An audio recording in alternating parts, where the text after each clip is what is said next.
Hi guys, দিদির বাড়ি এসেছি জাগরণ শুনতে। শীতলার দিদির বাড়ি, এই আমার দিদি। আর দিদির বাড়ি এসে জাগরণ কেমন হয় পুরো ব্লগটা দেখাবো, ভালো লাগলে কমেন্টে জানাবে। মেলাতে যাব, দেখতে থাকো।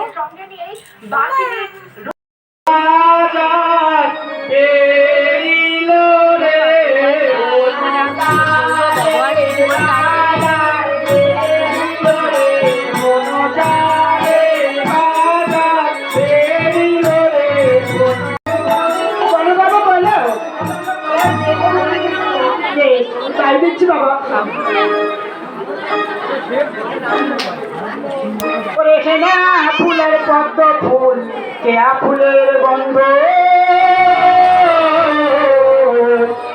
কিছুটা সময় জাগরণ শুনে মেয়েকে নিয়ে আইসক্রিম দোকানে গেলাম, ওখান থেকে আইসক্রিম কিনে দিলাম। দিয়ে তারপরে আমরা স্টেশনারি দোকানের দিকে যাচ্ছিলাম। দেখলাম যে একটা কাগজের ফুল দোকান, মানে প্লাস্টিকের।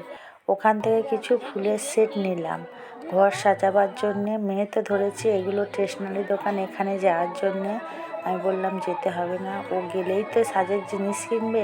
সেই কারণে আবার আমরা ফুল দোকানে ফিরে এলাম। ওখান থেকে আরও বেশি করে প্লাস্টিকের ঘর সাজানোর জন্য কিছু ফুলের জিনিস কিনলাম। জিনিসগুলো দেখুন বন্ধুরা কত সুন্দর। আর গ্রামের মেলা তো এই রকমই হয়, বিভিন্ন রকম জিনিস আছে।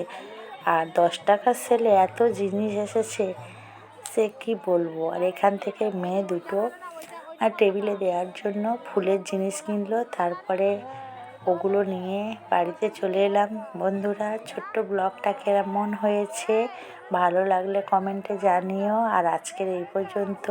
জাগরণটাও কেমন হয়েছে।